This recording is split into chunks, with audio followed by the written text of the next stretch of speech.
Ils ont entre 11 et 14 ans, ce sont encore des enfants, mais lorsqu'ils se lèvent sur leur planche, ils deviennent des géants.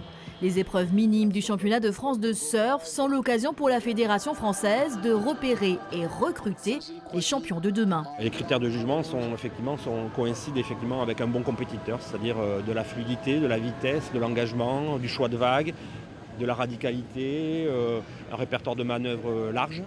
Voilà, tout ça, c'est ce qui permet pour eux d'avoir des bonnes notes et pour nous de pouvoir identifier ceux qui ont du potentiel. Et en ce jour de compétition à Biarritz, le potentiel ne manque pas.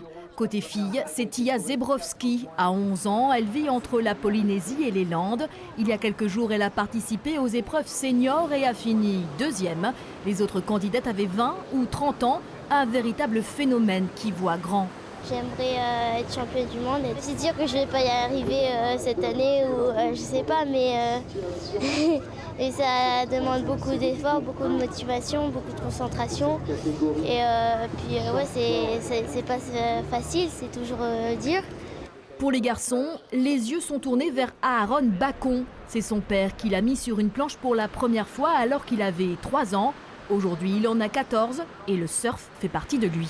C'est un peu toute ma vie, je mets tout dans ça, avec l'école aussi c'est hyper important. Je m'entraîne tous les jours à fond, j'essaie de faire 2 sessions par jour, même la météo si elle est pas là, qu'il fait pas beau et tout, j'y vais quand même.